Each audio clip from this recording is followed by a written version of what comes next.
Athunguzele ukuthi basho kanjani ukuthi imphefumulo yodadewethu iphumule ngokuthula ekubeni yaphuma ngomsindo.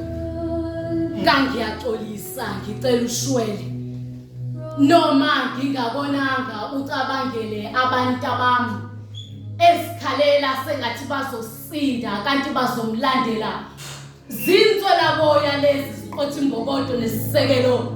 Wathunguzele ukuthi basho kanjani ukuthi akahambe kahle eshiya isililo sezikedama ngemuva zifana ngoyisebephila. Wathunguzele ukuthi bangakha bazihlupha ngencazelo yomuntu wesimame ngaphambi kokuba bazenzele abakuthandayo kuye.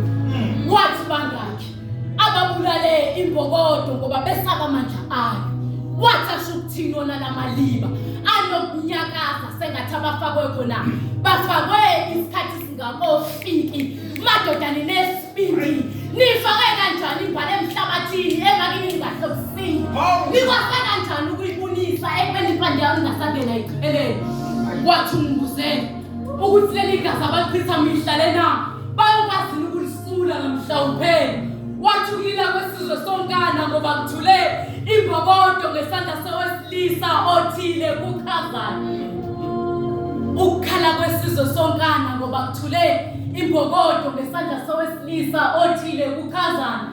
Ngoba kuke kwasuka umsindo wabesimame begqoke ezimnyama bathi nisibona thina sihlele manthina mnyama sibulama kanti sizilele thina sifana ukuthi sabalethe emhlabeni laba ngamanye amazwi sizihlahla ezikhiqize impilo ezibase ezibwesa sogenxa thina sifana ukuba nolwazi olunzulu sifana ukuba izithunywa zikaNkulunkulu ngokuba neziyalo nezifundiso ezakha isiqu somuntu ngokuphelele.